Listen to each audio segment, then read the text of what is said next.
Merci beaucoup Corinne, merci d'être venue en nombre, garçons et filles, hommes et femmes, c'est un super sujet. J'ai commencé un petit peu à travailler sur le sujet et je me suis dit mais c'est incroyable tout ce qu'il y a à dire, donc on va pas tout dire. J'espère qu'il y aura d'autres tables rondes, donc on va aborder certains aspects de la question des héroïnes dans les séries animées aujourd'hui, mais on va pas pouvoir faire tout le tour du sujet. Du coup, autour de moi, je vous présente les personnes qui font partie de notre panel. Donc, Chloé Miller, qui est réalisatrice.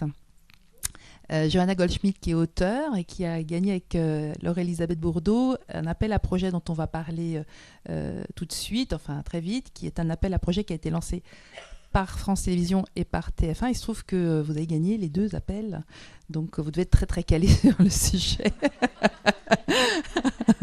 Ou alors, je sais pas, il s'est passé des trucs, vous allez nous raconter. Yann Labasque, directeur de l'unité jeunesse de TF1. On est très très content de vous accueillir, Marie Desplechin. Vous représentez le livre et vous êtes donc journaliste, auteur jeunesse qu'on ne présente plus. Mais moi, je suis vraiment ravie de faire votre connaissance. Je pense que vous allez nous apporter un éclairage vraiment passionnant sur cette question. Et puis Tiffaine de Ragnel, qui est directrice des activités jeunesse du groupe France Télévisions et directrice de l'antenne de France 4. C'est ça, Tiffaine? Voilà. Peut-être on peut commencer par cet appel à projet. Donc, vous donner un peu la parole à nos amis diffuseurs en vous demandant mais pourquoi diantre un appel à projet sur les héroïnes? Qu'est-ce qui a motivé cet appel? Est-ce qu'il y a un déficit en la matière dans les séries? Enfin, pourquoi vous avez eu cette idée qui est une très bonne idée. Mais pourquoi, en fait? Voilà. Donc, peut-être on commence par notre minorité ou on commence par... Allez, on commence par la minorité. On commence par la minorité barbue et bretonne. Voilà. Non, alors, nous, pour préciser un tout petit peu les choses, c'est pas tout à fait un appel à projet. C'est-à-dire que à la base, c'est une démarche donc, qui s'appelle T'es fou d'animation. Pour nous, c'est un concours de talent. Avant tout, c'est une démarche de recherche de talent qui était orientée sur la réalisation il y a quelques temps, qu'on a réorienté vers l'écriture avec la SACD qui nous accueille d'ailleurs pour ce concours, l'organisation de ce concours et l'implication à tous les niveaux, y compris financiers. Et donc nous l'idée c'est d'aller chercher des talents d'écriture avant tout, et on couple ça avec une démarche citoyenne et une thématique qui change, qui tourne tous les ans, qui a pu être le réchauffement climatique, qui a pu être le plaisir de lire et la passion des livres, c'est important, et qui était cette année orientée sur l'égalité garçon-fille. Donc c'était pas une recherche d'héroïne en tant que telle. Nous on avait un message de diversité avant tout, d'égalité de traitement et qui est en lien avec notre ligne éditoriale, notre profil d'audience et puis nos téléspectateurs des fous.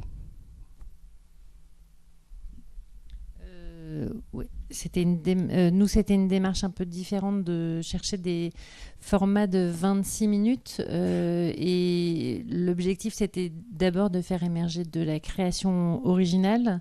Et avec le format 26 minutes, on voulait aussi une création qui était un peu libérée des contraintes de la série traditionnelle, qui en impose quand même pas mal. Et ça permettait aussi de recentrer la recherche sur des talents et particulièrement des auteurs littéraires, des auteurs graphiques et un réalisateur, parce que c'était vraiment ce trio-là qu'on recherchait et on voulait dans l'appel d'offres qu'il soit... constitué de cette manière. Après, effectivement, on a choisi un thème qui nous tenait à cœur parce que des héroïnes, on n'en voit pas tant que ça naturellement. Donc, c'était intéressant de... Donc, le thème de l'appel d'offres, c'était le récit initiatique d'une héroïne contemporaine. C'était une thématique qui permettait aussi de voir si on pouvait faire émerger, au-delà des stéréotypes du féminin, des personnages féminins qui soient ni des princesses, ni des filles complètement dans la séduction ou dans ce type de relation. Voilà. Mais l'exercice, il était aussi d'abord pour faire émerger des talents, pour avoir un type de création qui sorte un peu du champ formaté de la série classique de 10 heures. Voilà. Et puis pour donner la parole à nos auteurs, puis on parlera aussi après du reste des personnes. Et qu'est-ce qui vous a motivé, vous, pour répondre à cet appel à projet ? Alors de notre côté, déjà c'était une thématique et une question qui revenait quand même souvent, parce qu'on avait travaillé déjà sur des séries de commandes, etc., où on a dû à maintes reprises donc, traiter des personnages féminins. Et notamment au moment des appels à projets, on était sur un développement où s'était posé la question justement d'un personnage féminin, où est venue à un moment l'idée, en tout cas on nous a demandé de attribuer un peu plus de qualité féminine, en tout cas de rendre le personnage un peu plus girly que ce qu'on avait fait. Et on s'est retrouvé un peu désemparés, en fait. On s'est dit, ah bon, mais alors ça veut dire quoi c'est quoi être plus girly, etc. Donc on était dans ces questionnements-là, qu'on trouvait par ailleurs très intéressants, parce que ça venait aussi nous questionner notre travail, comment on fonctionnait, et puis les idées qui nous venaient comme ça. Et donc c'est vrai que quand il y a eu l'appel enfin, c'était pas un appel à projet, mais la thématique qui est sortie du concours T'es fou, on s'est tout de suite dit, voilà, ça c'est pour nous, on a envie d'aller creuser cette thématique-là, on a envie de se confronter à ça vraiment sur l'égalité filles-garçons. Et on s'est vite rendu compte aussi que la facilité, c'était d'aller justement vers l'inversion des rôles, ou dans des choses... Donc voilà, ça nous a vraiment permis de nous confronter à ça. Et du coup, dans la foulée, on s'est dit, ça y est, là, l'appel à projet France Télé, c'est justement l'opportunité d'appliquer dans une histoire bouclée le parcours d'une petite fille. Voilà, donc ça nous a interpellés. Voilà, je sais pas si tu veux ajouter autre chose. Oui, quand Johanna, elle parle d'inverser les rôles, en fait, c'est pas la proposition que nous, on a choisie, parce qu'en fait, on voulait en sortir. Et nous, on s'est vraiment dit, tiens, on va... alors, la consigne, c'était 1:30. On va créer un monde où les filles et les garçons ont leur place. Alors, on a pris la métaphore de la chambre, et puis nos deux personnages, ces deux petits héros, se l'approprient. Voilà. Et pour revenir sur l'autre projet qui s'appelle Moule Frites, pour France Télé. Là, nous, donc, comme dit Johanna, on a mis en application, c'est-à-dire qu'on a créé une petite fille qui, pour nous, était tout à fait crédible dans son identité. Et après, on pourra, à mon avis, en parler encore plus après. Mais voilà, on a décidé de faire une petite fille qui est comme ça, qui est comme ça, qui est comme ça. Et c'est crédible. Et puis, on voir si ça passait. Ce qui est dans nos projets, dans les choses qu'on fait plutôt en commande, où ça passe un peu moins facilement, où il faut aller dans plutôt, non pas de l'archétype, mais du stéréotype. Et ça devient compliqué, quoi. Voilà. Mais je pense qu'on va pas mal en parler. Merci beaucoup. Je voulais qu'on commence à rentrer dans le sujet par... une définition, pour que chacun puisse s'exprimer, donner une définition de ce qu'est une héroïne. Je vais commencer par vous, Marie, parce que je vois que vous suivez. Et du coup, est-ce qu'il y a une définition de ce qu'est une héroïne ? Est-ce que c'est différent d'un héros en littérature ? Ah ben non. Non, pas du tout. Enfin, non. Le personnage principal du livre, et il se trouve qu'on dit que c'est une fille, enfin, après c'est tellement nuancé. Et j'arrête là parce que je vais me lancer dans un développement après. Non, mais le développement peut être intéressant, quitte à ce que ça nous permette de c'est que ma position est particulière, parce que quand je vous entends parler, ou en tout cas de votre travail, les manières de travailler sont tellement très très différentes. C'est-à-dire que moi, par exemple, je vais jamais faire un caractère ou me dire je vais faire une héroïne et ça va être ça la thématique et tout ça. Je me dis, on va raconter, alors elle ressemblerait à ça. Donc après, les personnages, ils sont investis de ce que vous êtes et de ce que vous constatez autour de vous. En fait, on s'en fout complètement du reste. Donc on a une espèce de liberté qui est extraordinaire, qui est due aussi à l'économie du secteur. C'est pas pareil. Mais donc la production est pas du tout la même. Donc l'héroïne, elle arrive avec, parce que c'est vous. Et ce qui est assez marrant dans les auteurs, c'est que le genre, il est assez bousculé. Par exemple, l'héroïne, ça peut être vous. Moi, par exemple, c'est souvent moi. Alors c'est pour ça, je fais des héroïnes. Après, les gens disent oui. Alors les petits garçons peuvent pas lire vos livres quand même. Il faudrait écrire des livres pour les garçons. Ça, c'est un autre problème. Hein, quand même. Les cons volent toujours en escadrille. Non, c'est pas vrai, c'est complètement idiot. Je peux vous raconter. Alors, je fais des digressions, vous m'arrêtez. L'histoire, je l'ai eu 1000 fois sur les salons de livres. Les gens viennent et disent je cherche un livre pour un petit garçon. C'est-à-dire, ils ne cherchent pas un livre pour un âge, ils cherchent un livre pour un garçon et une fille. Donc, alors on leur conseille un livre. Après, ils reviennent, ils disent, ah non, j'ai demandé un livre pour un garçon, la couverture est rose, ça ne va pas. Enfin, tout est comme ça, quoi. Et à la fin du salon de Montreuil, une fois, il y avait la fin de la queue, après je ne sais pas combien de temps, et un monsieur arrive avec un petit garçon qui tient un sachet de plastique comme ça, avec un air complètement confus. Et le père dit, on a attendu que tout le monde soit parti parce qu'il a honte, mais c'est son livre préféré, voilà. Et c'était Verte ou Aurore. Et en fait, la pression sur les garçons est extraordinaire par rapport aux filles. C'est dingue. Elles portent vraiment... ils sont vraiment genrés de violemment, quoi. Donc après, il y a ceux qui jouent le jeu très vite avec joie, puis il y a ceux qui sont un peu tremblants.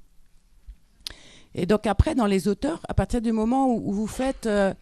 il y a cette histoire de voix. Alors je pense qu'elle existe aussi dans la télé, mais elle est plus contrainte, tandis que dans l'écriture, elle n'est pas du tout contrainte. Et un des plaisirs de l'écriture, c'est une des grandes héroïnes féminines. Par exemple, c'est la petite Lyra dans La Traversée des mondes de Philippe Pullman.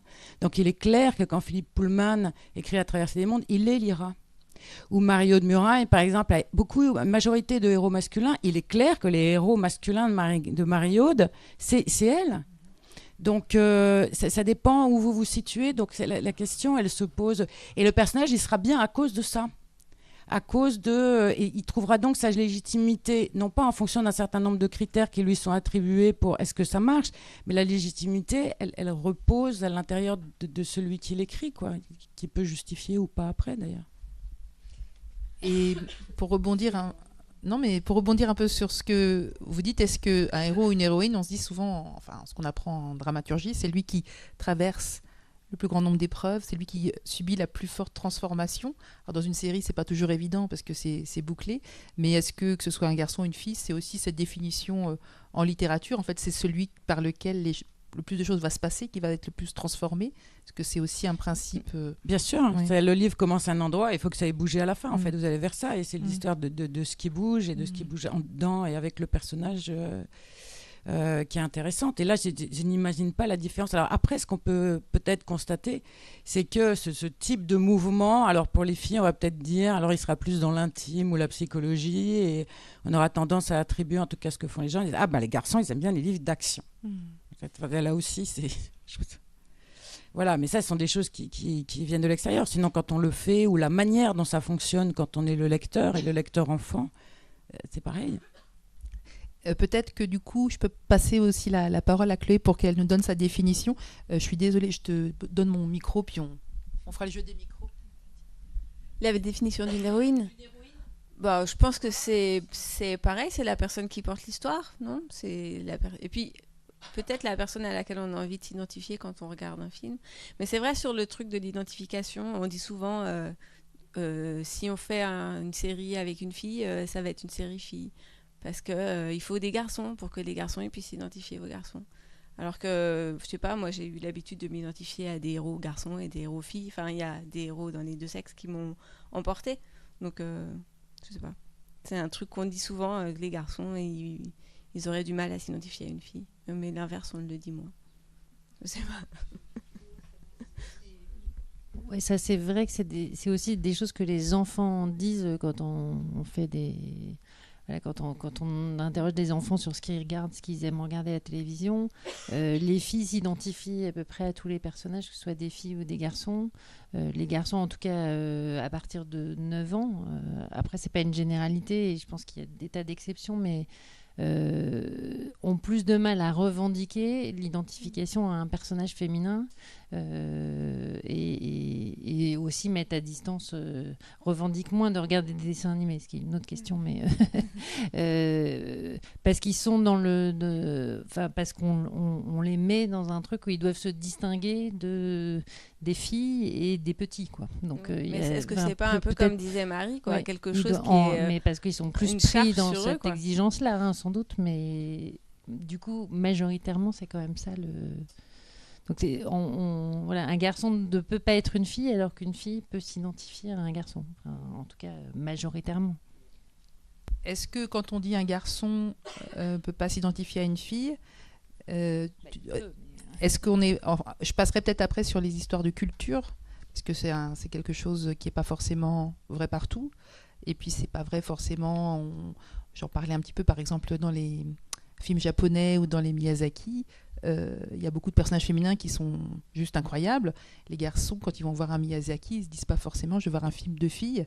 Donc est-ce qu'il y a un truc qui est amené par la télévision, par le média télévision, ou est-ce que c'est culturel parce que c'est en France?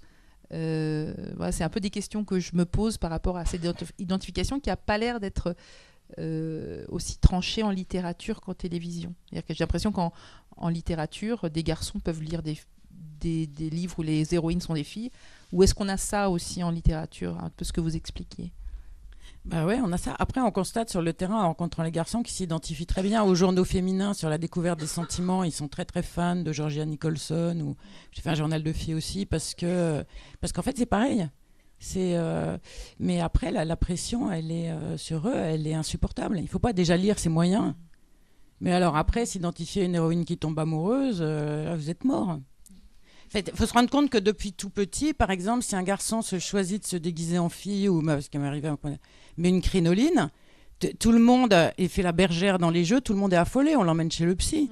Qu'est-ce qui va se passer? Et les autres parents disent tout le monde en tire des conclusions ridicules sur quelqu'un. Et après, les petits garçons font des témoignages 10 fois entendus, super malheureux, disent ouais, mais les filles, elles ont le droit de mettre des pantalons, et elles ont le droit de mettre du vernis à ongles, elles ont le droit d'avoir les cheveux longs et tout ça. Et moi, j'ai le droit en fait, j'ai pas le droit. Donc en fait, ils sont vraiment très coincés. Bon, après, les filles, elles se font avoir. Dans un deuxième temps, il y a la rançon de... Voilà, il y a un autre truc pour les choper. Enfin, les petits garçons, ils se font choper vite. Hein.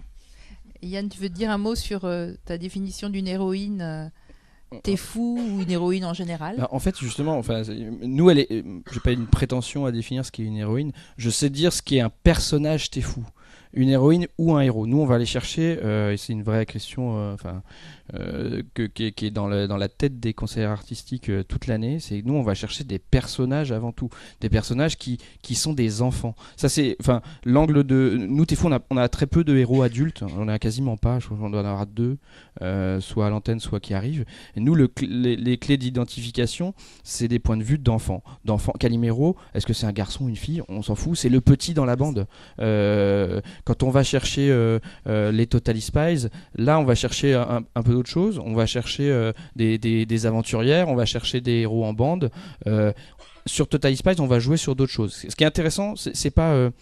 et ça c'est quelque chose que Tiffaine pourra rebondir aussi, c'est on cherche quand on est éditeur, on cherche pas un héros, on cherche des héros. Ce qui est intéressant c'est qu'on propose une variété de profils.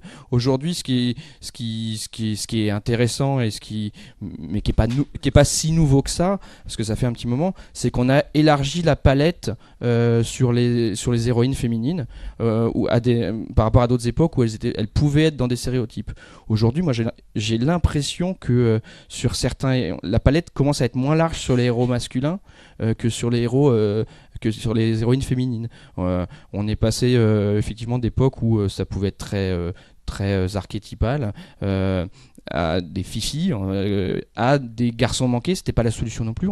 C'est pas ça qui est intéressant. Ce qui va être intéressant, c'est d'avoir une galerie où on a des filles timides, des filles qui se sentent petites, où on va avoir des filles qui sont actives, des filles qui sont dans leur variété. Et on va pas s'interdire le rose, on va pas s'interdire pour autant d'aller explorer cette palette. Ça c'est important d'avoir. Nous c'est ce qu'on a en tête. Vous me corrigez si je dis des bêtises, hein, toujours. Mais c'est cette variété qui va faire qu'à un moment, on lutte le mieux contre des images qui peuvent être voilà. Hein, voilà. Non, je suis fatigué.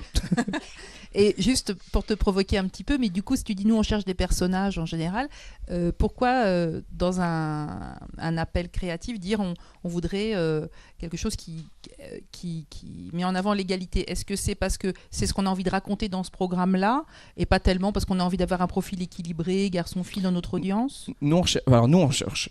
De toute façon, vu notre profil de chaîne et notre business model, nous on doit plaire tout le temps aux deux. On a un profil qui évolue de 51% filles à 51% garçons, selon les années.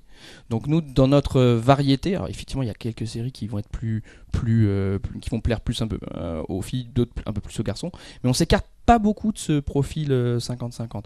Les plus grands, enfin les séries les plus typées où la part d'audience chez les filles va être plus élevée, elle va monter à 55%. Donc on reste sur des choses qui sont voilà. Nous on cherche en fait on cherche les poisons, on cherche ce qui peut être toxique pour n'importe lequel des deux genres. Et c'est ça qui fait que on est sur des enjeux qui sont des enjeux des enfants avant tout, avant d'être sur des enjeux de garçons ou de filles. D'accord.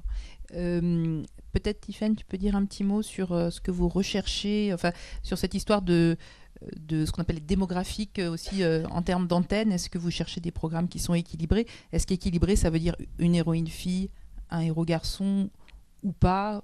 Parce que c'est des personnages. Enfin, peut-être tu peux nous en dire un peu là-dessus. En tout cas, on cherche à effectivement plutôt de la mixité que du programme très pour les filles ou très pour les garçons, même si il y a des exceptions parce qu'on a des cases qui sont plus clairement garçons dans la variété de l'offre de France Télévisions, mais globalement on essaye plutôt de valoriser des séries mixtes qui mettent en scène des filles et des garçons et qui mettent en scène aussi la diversité de ce que peut être une fille et la diversité de ce que peut être un garçon. C'est surtout ça qui est important et effectivement de ce que peut être un enfant dans sa relation aux autres, dans sa relation au monde qui l'entoure, quels que soient les types de séries. Donc, mais après l'enjeu de la mixité, il faut parfois un tout petit peu le forcer parce que on voit qu'il y a des modèles qui ont tendance à être plus présents dans l'animation. Et on a le modèle fille très fille si on prend les personnages féminins, mais aussi on a un modèle à l'inverse qui s'impose, c'est que la fille elle est souvent autoritaire, plus dynamique, elle prend plus les choses en main. Ça c'est le modèle bossy, on pourrait dire, qui finalement s'impose un peu aussi, devient un peu l'archétype inverse.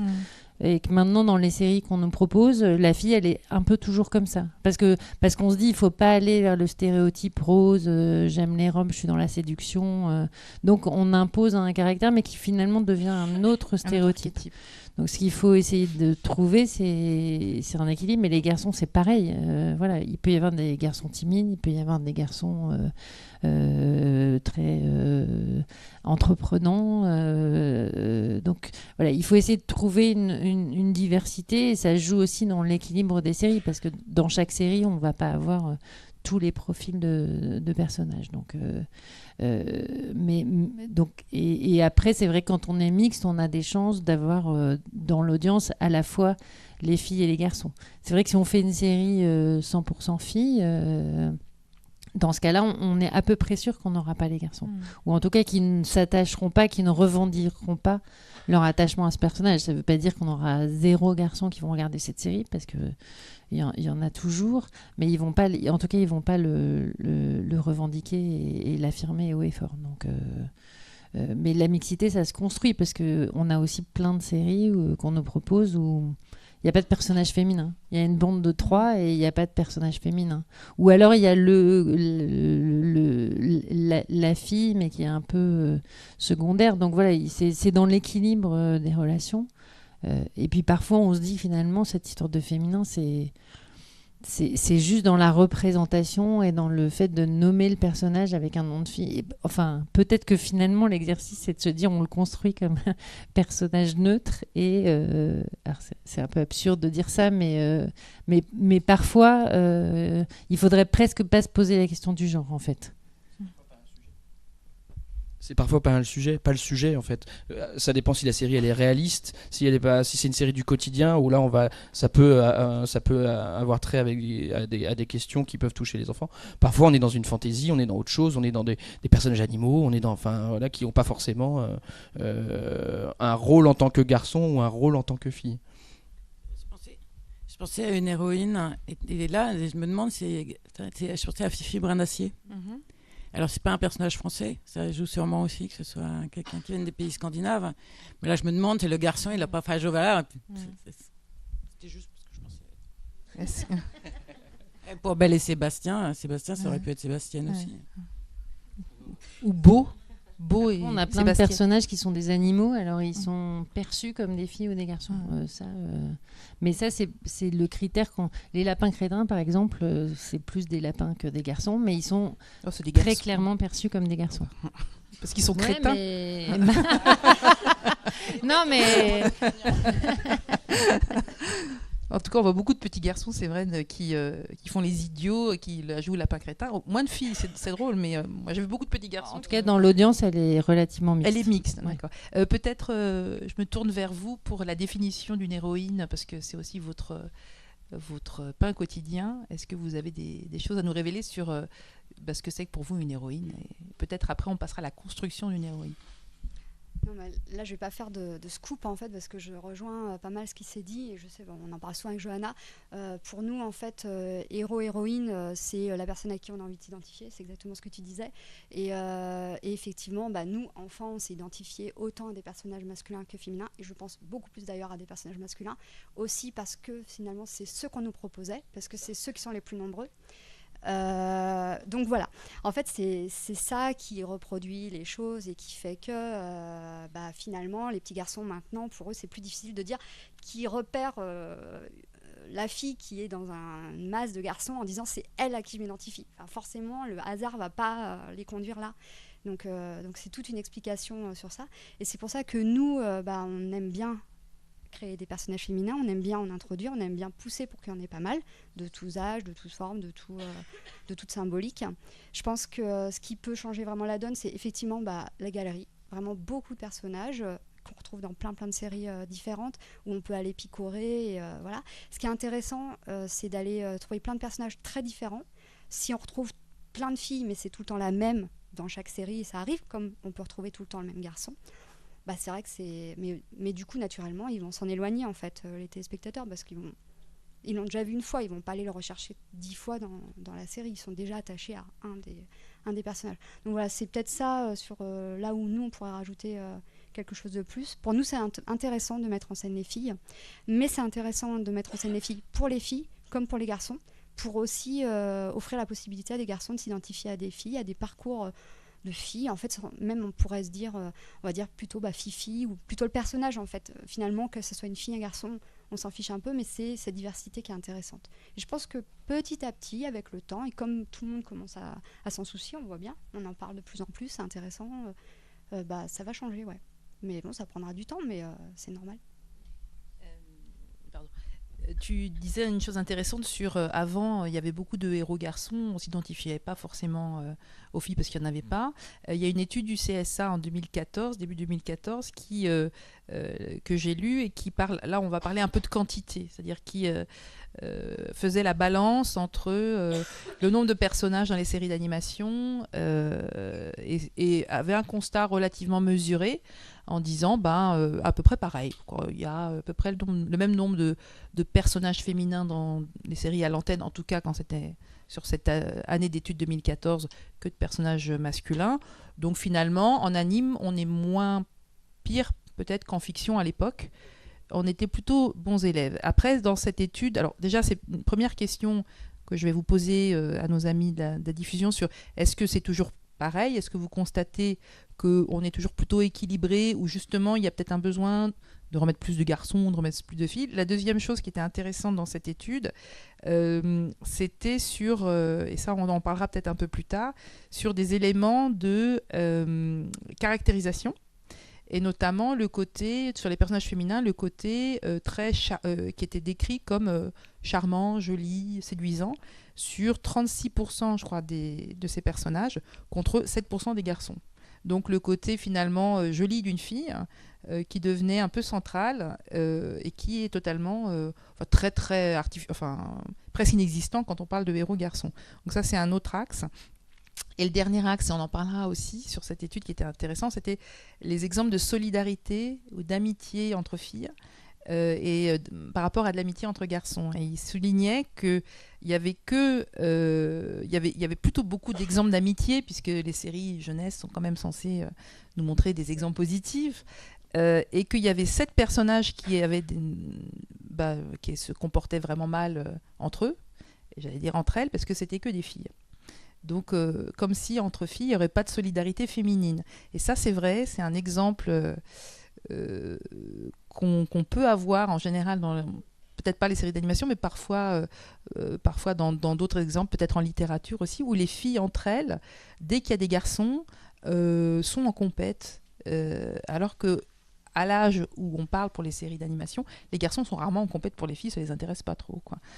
Donc voilà, ça c'est un petit peu pour digresser, mais peut-être une des questions, c'est en matière d'historique. Est-ce que vous remarquez que on reste toujours sur cet équilibre qui est plutôt pas mal, ou ça s'est amélioré, ou ça s'est un peu dégradé? Je vais peut-être vous poser la question à Tiffaine ou Yann, ou c'est pas une question intéressante on regarde un peu, on est un peu contraint de le faire par nos amis du CSA. On fait un peu le point tous les ans. Ça va plutôt en s'améliorant sur la question de la diversité et des rôles des filles. Parce que dans la manière dont on mesure, on regarde au-delà de la présence des filles, parce que c'est le premier indicateur un peu quantitatif, on regarde si elles sont présentes dans le titre de la série, ce qui est déjà là c'est un peu moins bien, en général, enfin assez souvent quand même. On regarde si elles ont un rôle moteur dans l'action ou si elles sont finalement toujours entraînées par le personnage principal. On regarde s'il y a des dialogues entre les filles, donc ça rejoint un peu la question. Après, la question de la séduction et du rapport de séduction dans les séries jeunesse, elle est un peu absente en fait, hein. Donc la question de la concurrence telle que tu la poses, elle se pose pas vraiment dans l'univers des séries jeunesse.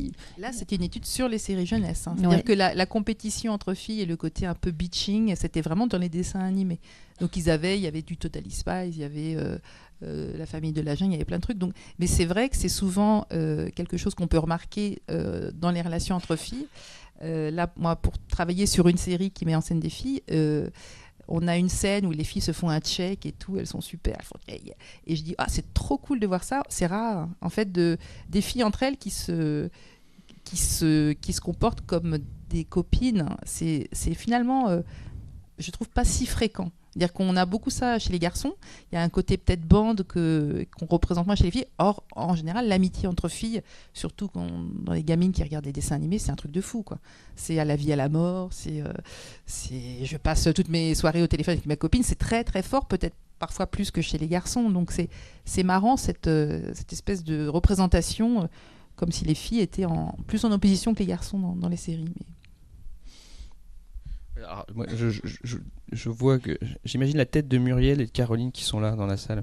Je les vois pas bien, mais non, nous c'est quelque chose auquel on fait très attention pour le coup, notamment dans les séries de bande. Je pense aux Légendaires par exemple, où effectivement dans les premières approches et notamment des scénarios qui nous sont arrivés, il y avait une relation de rivalité effectivement, alors qui n'était pas une rivalité de séduction, mais qui était une rivalité entre les héroïnes féminines. Et nous, c'est quelque chose qui est pointé du doigt assez fréquemment. Là, si je prends cet exemple-là, parce qu'il y a Muriel dans la salle, mais voilà, on y est extrêmement sensible, et c'est pareil. Dans une série de bandes, ça va être, ce qui est intéressant, c'est de créer justement des micro-solidarités entre des circulations, des relations qui sont variées, encore une fois, et qui vont pas être toujours les mêmes, sinon on appauvrit considérablement ce qu'on propose. Nous, on a aussi, pour moi, la situation, elle s'est grandement améliorée là-dessus. Je vais prendre une série sans faire offense aux créateurs des Cités d'Or. Le rôle de Zia entre la série de 82 et les séries, les deux saisons qu'on a produites, elle a évolué, et on ne pouvait pas proposer le même positionnement et la même façon d'agir de Zia à des petites filles d'aujourd'hui, ou même à des garçons, parce que l'éducation ça passe aussi par ce genre de choses auprès des garçons. Zia, Zia elle est active, Zia elle est plus prise par la main et protégée petite chose par les deux autres. Non, elle conduit, elle pilote le Condor, voilà, et c'est cette attention-là, on l'a, oui, effectivement, depuis un moment. En Arabie Saoudite maintenant, alors elle peut piloter le Condor. Elle pourrait.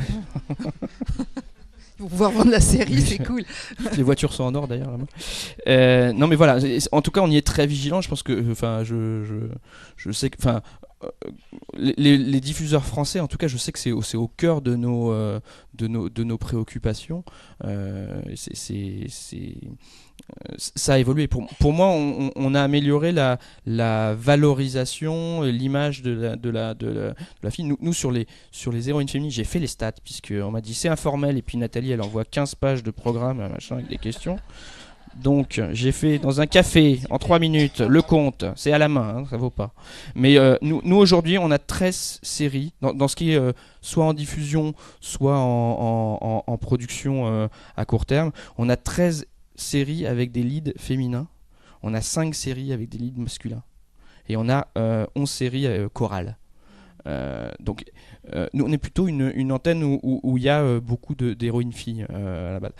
C'est pas une approche secteur, mais je pense que l'animation globalement est effectivement plutôt bon élève parmi les différents genres, et c'est quelque chose auquel, enfin en tout cas je sais que avec nos joyeux concurrents on fait attention. À mon avis, quand même, une question qui mérite encore d'être travaillée, c'est la représentation graphique des filles. On a vu à Angoulême, lors d'une réunion, une présentation à ce sujet qui était assez édifiante sur en fait l'idée qu'on représente les corps des garçons dans les séries d'animation, donc des jeunes garçons, à peu près de manière assez proche de la réalité de ce qu'est un garçon entre 6 et 10 ans. En revanche, les filles qui ont un corps qui est en fait assez proche de celui d'un garçon à cet âge-là, donc pas la taille marquée, pas de poitrine, pas voilà, qui ont un décor colonne, pour reprendre l'expression de la sociologue qui présentait l'étude, dans les séries d'animation, clairement, elles ont une féminité d'adulte plus affirmée que la réalité du corps d'enfant. Donc ça c'est quand même un point qui n'a pas évolué tant que ça. Après, on était nous-mêmes surpris par les résultats qui nous étaient présentés, parce que c'est pas forcément quelque chose auquel on pense, parce que on a l'habitude de voir des filles représentées comme ça dans les séries d'animation. Et après, c'est une question compliquée, parce que pour les distinguer, parce qu'on essaye aussi de travailler sur des séries où on peut distinguer les personnages les uns des autres. Il faut que les enfants puissent reconnaître le héros par rapport au personnage secondaire, que ce soit une fille ou un garçon. Donc ce travail, il sert aussi à distinguer visuellement les héros, mais il y a peut-être quand même quelque chose à faire pour que ça soit moins stéréotypé dans la représentation graphique. Et pour donner la parole à Marie, peut-être sur un petit côté évolution, on va dire à travers le temps. Je ne sais pas si on peut parler de littérature jeunesse, on va dire depuis les années 2000 ou aujourd'hui. Est-ce que vous... J'allais partir au 19e siècle. Voilà, au 19e siècle. Est-ce qu'il y a une tendance à plus de filles, moins de filles héroïnes, ou est-ce qu'il y en a toujours eu tellement en littérature jeunesse? Non, ça a certainement changé, mais alors, encore une fois, le temps est tellement pas pareil. C'est assez cruel, parce que ce qui reste, ce sont les bons livres. Et donc, il y a certainement un tas de livres avec un tas de stéréotypes qui ont disparu, qui étaient très normatifs. Parce que la littérature jeunesse, c'est enquiquinant, parce qu'il y a toute une partie des gens qui le font et qui attendent que ce soit éducatif. Il y a toute une partie des gens qui le font et attendent que ce soit littéraire. Alors, bien sûr, ça croît, c'est embêtant de séparer complètement les deux, mais ça fait vraiment deux grandes écoles. Donc, il y a eu toute une partie vraiment normative. Mais quand on voit ce qui reste au 19e siècle, par exemple, Sophie, dans Les Malheurs de Sophie, une super bonne héroïne. C'est connerie sur connerie, et c'est son cousin Paul qui est oh là là. Voilà, c'est une vraie petite fille, quoi. Donc c'est vraiment du travail d'observation, et pourtant Dieu sait si elle était réactionnaire, et elle aurait fait une crise d'apoplexie si on avait dit féministe. Mais elle faisait vraiment bien son boulot. Après, une autre grande héroïne, c'est Alice. Donc il n'y a pas Tom Sawyer et Huckleberry Finn, et Alice c'est pareil. Alice, elle est quoi? Elle est raisonnable, c'est ça, c'est la qualité de... Et après, quand on était une fille, mais je pense que ça a marché aussi sur les garçons, il y a tous ces grands romans des Américaines et des Anglaises. Il y a Petite Princesse, il y a Les 4 filles du Docteur March, il y en a une quantité. Donc en fait, il y a une espèce de mouvement où, encore une fois, ce qui reste, c'est pas si marqué que ça, la différence. Alors, en prenant bien sûr en compte le fait qu'il y a un tas de trucs qui dégagent. Après, moi, quand j'étais gamine, il y avait Fantomette quand même. Il y avait Fantomette, il y avait Alice, alors bien sûr il y avait Bob Moran, mais il y avait aussi toute une série d'héroïnes. Alors on dit toujours le Club des 5, Claude, mais bon, après tout, Enid Blyton, c'était quand même un sacré numéro, elle était peut-être dans Les Garçons. C'était peut-être pas si... Et après, oui, à partir des années 80, on voit beaucoup aussi avec l'influence des romans anglo-saxons. Nous, on est vraiment un pays très, très latin et extraordinairement machiste.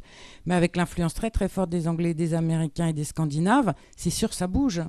Donc, on s'autorise à décrire plus un monde avec des filles qui sont des vraies personnes et pas des représentations ou des désirs de formatage de ce que ce serait une fille et donc, en fait, le but, une femme. Donc, c'est encore une fois peut-être un petit peu plus nuancé sur l'histoire aussi. Ça fait une bonne transition à la partie que je voulais aborder, qui est un peu la construction d'une héroïne. Et je vais continuer avec vous, Marie. Est-ce qu'il y a des différences? Non, mais c'est très intéressant parce qu'on est entre gens de la télé et de vous entendre, c'est un vrai. Enfin, pour moi, c'est un vent de fraîcheur parce que ça nous. Non, mais sinon, c'est des choses qu'on côtoie un peu tous les jours. Donc, c'est vrai le fait de se dire, ok, il y a la télé, puis il y a les livres. Et de toute façon, la télévision s'inspire des livres. On est beaucoup dans les adaptations. Donc, de revenir à la source du livre, pour nous, je trouve c'est très enrichissant. Est-ce qu'une héroïne, quand vous parliez d'une héroïne de littérature qui en fait est un peu vous, de ce que vous connaissez de la télévision, je ne sais pas si vous regardez un peu les séries animées, est-ce que vous voyez des grosses différences? Est-ce que vous vous dites, tiens, là je sens que c'est formaté ou pas? Ou en fait vous sentez que ça vit aussi sa vie de façon J'ai pas naturelle? l'expertise, hein. Je peux pas répondre, je suis désolée. J'en vois pas assez. On va vous faire des petits DVD. Bon, d'accord. Donc, par rapport à la construction d'une héroïne, est-ce que peut-être Chloé, tu veux dire quelque chose aussi, toi, en tant que réalisatrice? Parce qu'est-ce que ton point de vue de femme réalisatrice, ça change des choses? On avait parlé aussi de l'acting, des choses comme ça, mais est-ce que ça peut changer des choses dans ta vision d'une héroïne? Est-ce que tu te dis, moi, j'ai peut-être ma pierre à apporter à cet édifice-là parce que je suis réalisatrice, ou pas du tout, tu le vis de façon complètement neutre? Moi, je te passe la parole. En fait, c'est marrant ce que disait Tiffaine juste avant, c'est que par exemple, moi, il y a un truc, je suis très sensible au design, au graphisme, et c'est vrai que c'est quelque chose qui me hérisse de voir que toutes les petites filles, même quand dans les séries preschool, elles ont du mascara, du ricil, des petits nœuds dans les cheveux. Comme si on n'allait pas reconnaître que c'est des filles si elles n'ont pas du ricil. Et c'est arrivé sur des projets. Là, on travaille sur un projet où il y a des animaux, justement, et il y a 2 oiseaux. Je dis, mais alors, lequel est le garçon et lequel est la fille? Je dis, c'est facile, regarde celui qui a du ricil. C'est la fille. Parce qu'une fille, ça a forcément du ricil. Et sur des trucs comme ça, moi de ma petite touche, j'essaye un petit peu de pousser pour que... sur les projets sur lesquels je bosse, les filles, elles soient pas forcément justement avec du mascara ou alors qu'elles soient avec des habits qui soient faciles pour bouger. Et puis d'essayer de faire attention justement à pas tomber dans les effets inverses. Faut pas être trop fille, faut pas être trop garçon. Finalement, on peut avoir une fille qui est habillée très fille et qui se comporte de façon... pas du tout maniéré, ou d'avoir des choses qui soient plus libres, quoi. Donc essayer de pousser quelque chose qui est entre les deux, de se dire on n'est pas forcément que des coquettes et Mais il y a un truc que mais je me on pose, peut l'être aussi quand même. En fait, il y avait un truc qu'écrivait la comtesse de Ségur qui est vachement juste et qui dit vraiment comment elle écrit. Elle dit, il faut écrire ce que l'on voit. Mais en fait, est-ce que vous le voyez pas? C'est-à-dire quand vous dites toujours, alors il faut faire ci, alors il faut pas qu'elles soient ci, mais en fait, comment elles sont en vrai, les petites filles, hein? En fait, vous mettez un groupe de petites filles, elles sont tout le temps en train de courir. La différence, c'est qu'elles sont plus autorisées à porter des longs cheveux. Mais sinon... oui, mais c'est ça, c'est du coup d'essayer de s'autoriser des personnages qui soient réels et qui soient du coup riches, qui puissent justement aimer, je sais pas, aller faire du judo et puis aimer parler de se mettre du rouge à ongles le week-end parce que ça brille et que c'est joli, quoi. Des choses qui soient justement un peu plus mélangées. Alors, c'est difficile parce qu'on a tendance à pousser vers des stéréotypes parce que pour l'humour, la comédie, des fois c'est plus facile d'avoir des personnages qui sont excessifs dans un genre particulier. Mais sur les héros ou sur les héroïnes, essayer d'avoir quelque chose d'un peu plus neutre. Enfin, pas forcément d'un peu plus neutre, mais d'essayer d'avoir quelque chose qui est plus riche dans les... Enfin, je sais pas, moi je me dis, j'aime des trucs, j'aime jouer aux jeux vidéo, qui est quelque chose de plutôt de garçon, et en même temps j'aime faire de la couture, qui est quelque chose qu'on associe plutôt aux filles, et je vois pas pourquoi les filles dans les séries, elles pourraient pas avoir aussi cette richesse-là. Voilà. Ça peut même faire partie des ressorts. Hein. Nous, on assume totalement que Marinette, quand elle est collégienne, elle est effectivement très intimidée. Elle peut avoir des caractéristiques qui sont très archétypaux ou par moments. Elle peut en même temps être crédible dans ce registre-là. Et être crédible en tant qu'héroïne masquée et assumer les deux. On n'est pas obligé d'être monolithique. Enfin, c'est ça qui fait la richesse des... Et même une des réussites historiques d'une série comme Totally Spies, c'est de pouvoir jouer des héroïnes qui sont à la fois des copines, qui peuvent être en réalité en rivalité sur des façons de faire et être très solidaires, parce qu'il n'y a pas un gramme de doute sur leur amitié et sur le fait qu'elles sont amies pour la vie. Il n'y a pas un gramme de doute sur leur capacité à être des héroïnes. C'est des drôles de dames en animation, et en même temps être aussi des collégiennes, parce qu'on ne représente pas là non plus des héroïnes de l'âge de plupart du public qui les regardait de 5 à 8 ans, on va dire. Le bas de cible, en tout cas, aller chercher totalement autre chose. Donc c'est...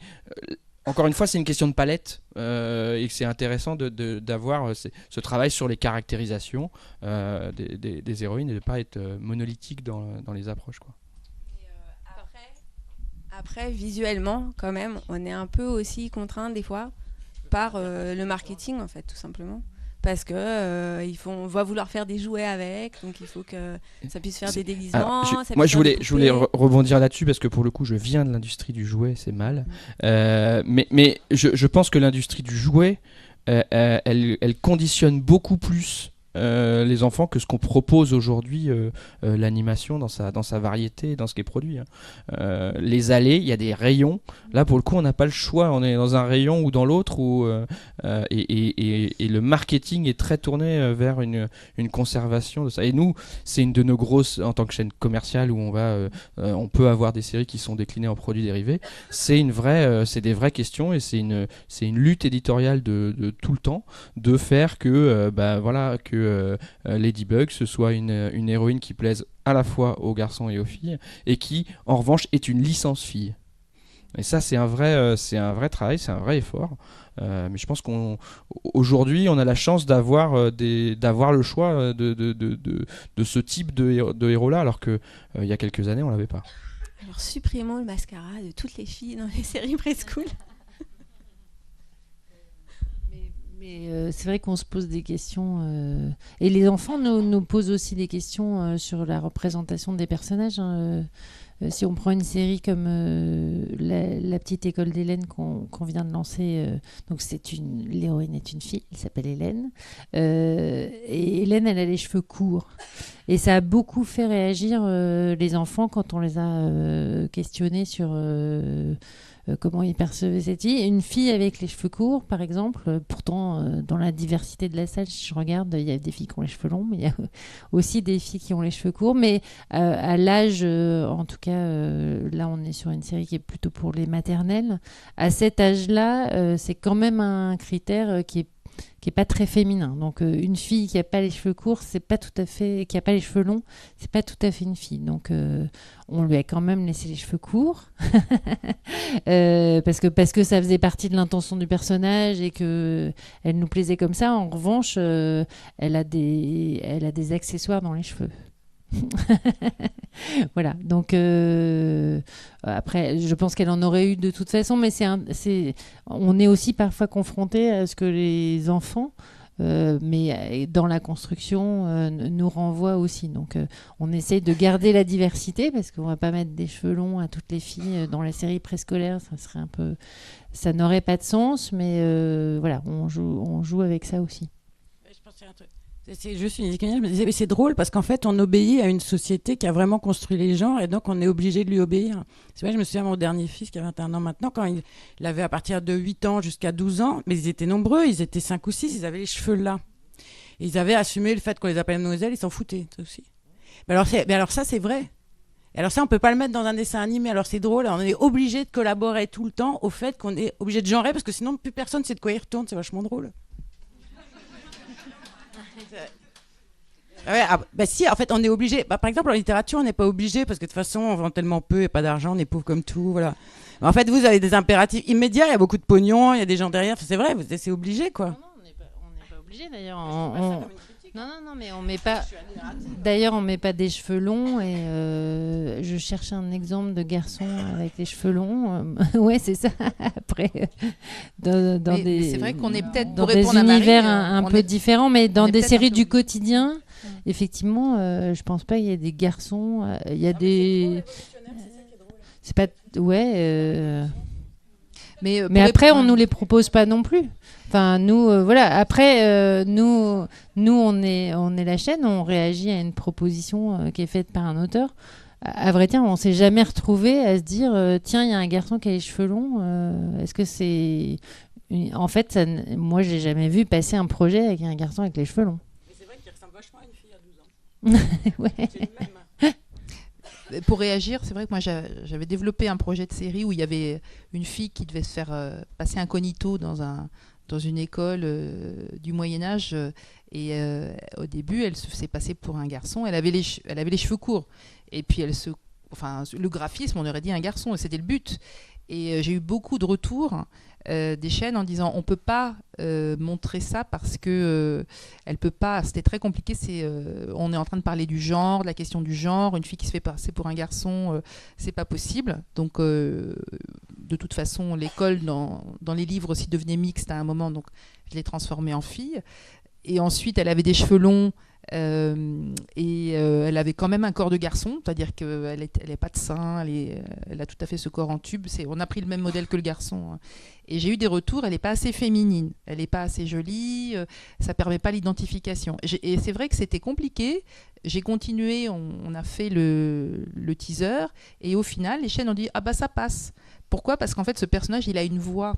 Et c'est vrai, quand on est notamment dans un process de validation graphique, on montre quelque chose qui est une image. Et une image, on dit, il faut la différencier d'un garçon. Et bon, les cheveux, peut-être le mascara, mais à un moment, quand le personnage se met à parler dans n'importe quelle fiction, là, on ne se pose pas la question. On voit un personnage qui n'est pas forcément des seins incroyables, qui peut avoir les cheveux courts, mais elle parle et puis elle ressemble à une fille. En dessin animé, parce qu'on passe par une sorte de symbolisation des choses, c'est comme si on avait besoin d'accentuer des traits et comme si on oubliait qu'à la fin ce personnage va être animé, va parler et va pouvoir se comporter comme une fille ou comme un garçon, peu importe, on se comporte pas d'une certaine façon, mais qui va avoir sa vie interne parce que c'est un personnage. Donc je pense qu'il y a peut-être un côté quand on passe par une phase graphique de validation par étape, d'essayer de se projeter sur ce que peut donner ce personnage une fois animé. Et on a peut-être moins ce problème chez les Américains. Quand on voit des séries comme Gravity Falls ou comme Gumball, ils se posent moins la question de la différenciation physique parce qu'ils savent qu'à un moment, ce personnage va bouger. Quoi. Je donne juste ça comme exemple, mais c'est peut-être des choses où on est trop focalisé sur la partie graphique qui ne bouge pas. Je ne sais pas ce que vous en pensez. Mais ça dépend du genre de série en fait. Gravity Falls et Gumball, voilà. Après, il y a les séries du quotidien qui sont un peu plus dans quelque chose de réaliste, et puis il y a des séries qui sont beaucoup plus dans la comédie et où je pense. Mais on n'est pas obnubilé par cette question parce que du coup, comme on parle de ça, on a l'impression que on passe notre vie à se demander pourquoi ils ont les cheveux courts, etc.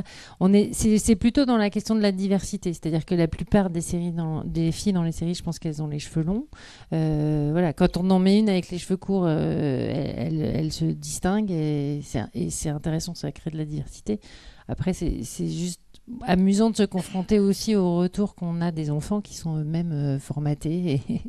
Mais bon, après, on peut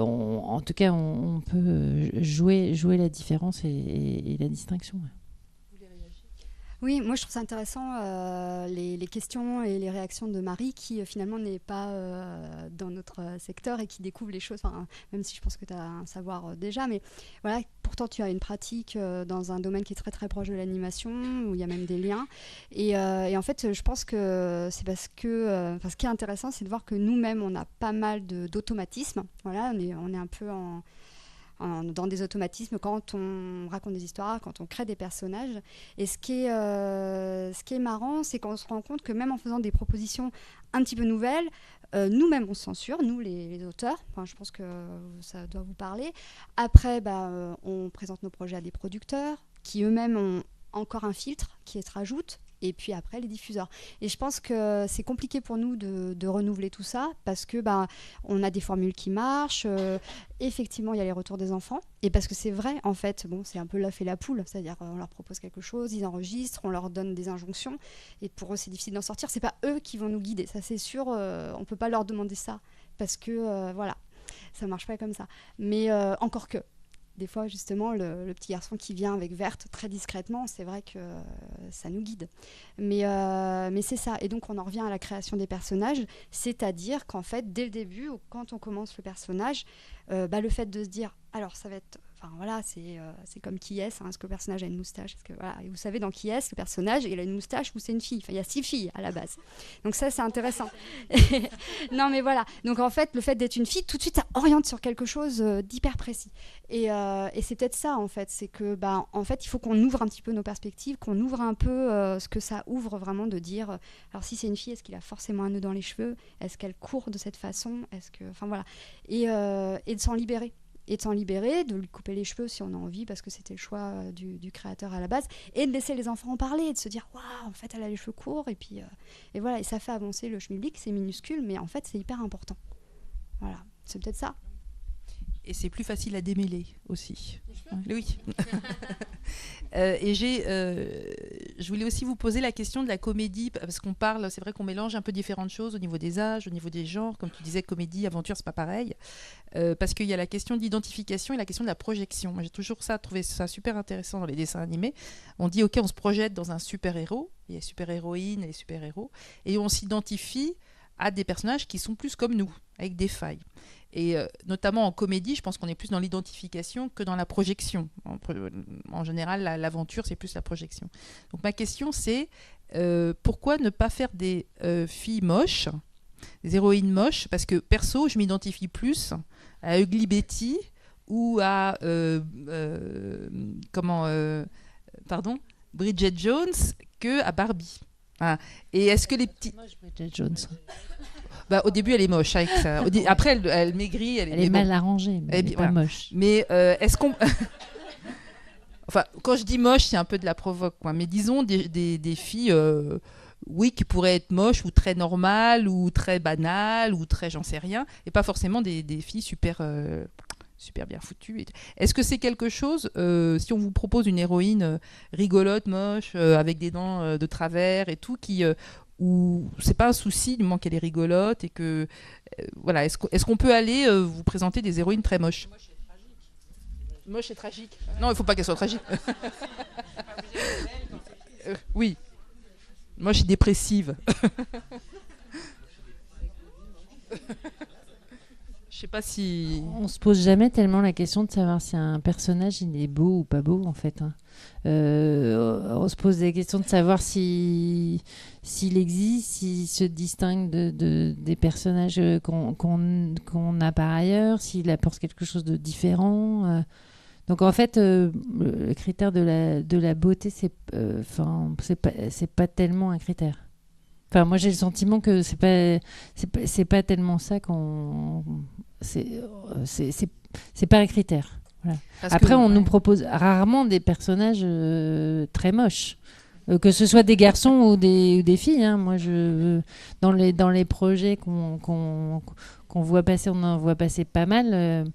Des personnages moches, c'est parce que un héros, que ce soit un garçon ou une fille, c'est rarement un personnage moche. Alors ça peut arriver, mais on nous en propose assez peu. Enfin, je sais pas si vous proposez des héros moches, mais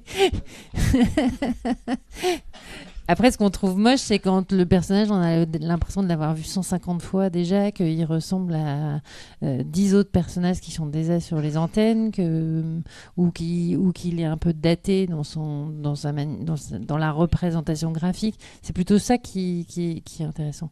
Ou si la représentation graphique n'a rien à voir avec ce qu'on lit dans les histoires. Ça arrive aussi. Si, mal habillé, on a le droit. On ne dit pas le physique, on se moque pas. Mais les vêtements, on choisit. Donc là, on a le droit de dire ça, ils sont vraiment moches. Non, parce que c'est vrai que souvent sur les filles, on a les retours de il faut qu'elle soit jolie, elle doit être plus charmante. On a rarement ça sur les garçons, les personnages de garçons, et on a souvent des choses qui sont plus physiques sur les personnages de filles. Après, c'est aussi des choses que malheureusement beaucoup de femmes vivent dans leur vie quotidienne. C'est-à-dire que quand on voit en politique, quand on voit dans le monde du travail, tout d'un coup, si on arrive mal habillé ou si on est dans l'hémicycle, les députés qui se font huer parce qu'elles arrivent soit bien habillées d'ailleurs ou maquillées ou voilà. Donc c'est aussi une vision parfois de la société qui déteint forcément, qui transpire dans les programmes jeunesse. Oui, enfin, je pense que ça ne concerne pas tout à fait enfin, plutôt un peu moins les programmes jeunesse justement que la vraie vie, que la thématique qu'évoquait Corinne tout à l'heure du harcèlement dans les studios. Enfin, là, on est sur du réel, on est sur la société d'aujourd'hui. Là, sur les enfants, on n'en fait pas forcément un sujet, la représentation. Et encore une fois, les archétypes ou les féminisations, elles peuvent arriver plus de l'industrie du jouet, encore une fois. Et puis moi je sais les photos de certaines héroïnes que je vois dans les studios sont pas celles qu'on a à l'écran, parce qu'on fait réduire les poitrines, sur des héroïnes, je pense à Ladybug, j'ai vu des versions où effectivement on a dû un peu calmer les ardeurs masculines, les garçons, ouais. Voilà. Mais en dehors de ça, on n'est pas trop sur la représentation physique. Ils sont pardon. Les enfants, ils sont beaux, c'est les adultes qui sont moches. Il y a des enfants moches aussi. C'est très moche. Vaut mieux pas y penser. C'est les ados qui sont moches. Les adultes aussi. Peut-être un petit. Je voudrais vous donner la parole, mais peut-être j'aimerais juste parler un moment de un petit côté, on va dire pour conclure là-dessus, sur le côté est-ce qu'il y a une mission, est-ce qu'on a une mission, est-ce qu'on a une éthique dans la proposition d'héroïnes aux petites filles ou pas. Non, parce que ça peut être intéressant parfois quand on se dit tiens, on a une mission, du coup on propose des personnages qui sont hyper positif, on est dans la discrimination positive, donc forcément le personnage, on a souvent ça avec la minorité, il faut qu'il soit hyper positif, comme qu'elle accomplisse plein de trucs, qu'elle soit hyper dynamique, et est-ce que ça peut avoir des effets induits où tout d'un coup ça devient des autres archétypes, ce que tu disais aussi, est-ce que les deux sont conciliables, est-ce qu'on peut quand même avoir une sorte de mission vis-à-vis des petites filles et aussi se dire on a cette mission, mais justement peut-être à un moment d'arriver à faire en sorte qu'un personnage puisse représenter plusieurs facettes et pas forcément être que dans le positif, ou être en tout cas avoir des failles très importantes qui font qu'on s'y attache. Ça fait aussi partie d'une mission. Alors, c'est un peu une question fleuve, je ne sais pas si vous avez compris. Mais voilà, est-ce que vous pensez est-ce qu'il y a une mission qu'on peut avoir nous vis-à-vis du public, ou est-ce que justement notre mission c'est de laisser les personnages se développer comme des personnages on va dire lambda, que ce soit des garçons ou des filles, un peu comme en littérature. Voilà. Je pense qu'en littérature, il y a peut-être moins cette question. On écrit ce qu'on voit, on écrit ce qu'on sent, alors que nous, on se pose sans arrêt la question de cette espèce de mission qu'on a vis-à-vis du public. Voilà, c'est un peu la différence. Je suis pas sûre que je vais répondre à la mission, mais je peux juste vous dire sur l'appel à projet, on a reçu 64 projets. Et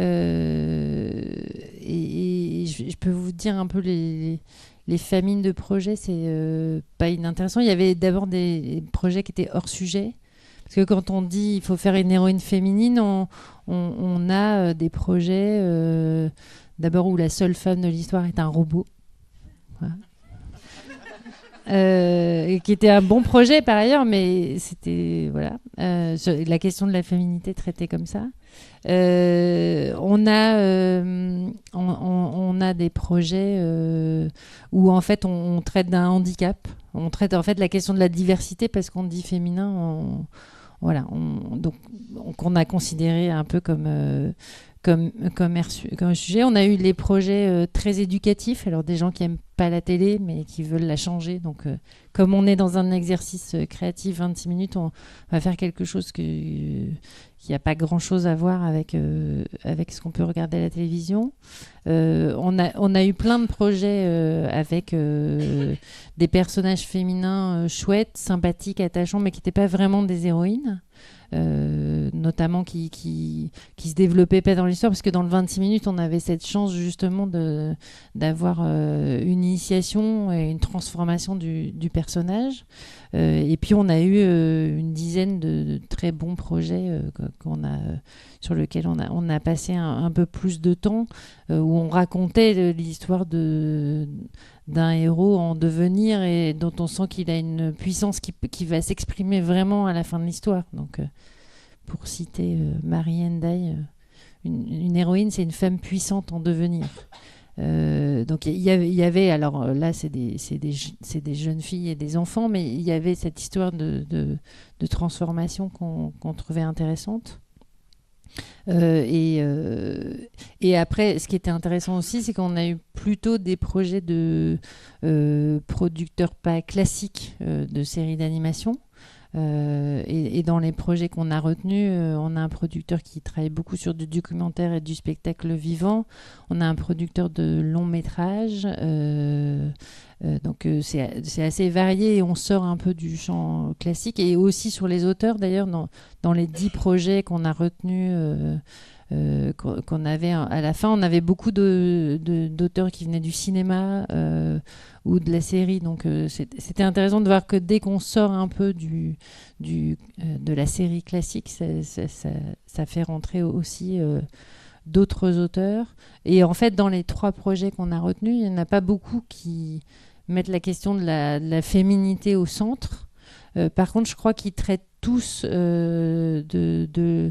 du rapport à la domination masculine. Enfin, ils ont tous, ils effleurent tous ce sujet-là. Même si c'est un sujet un peu compliqué, mais en fait, parce que le féminin, ça se définit aussi par rapport à ça.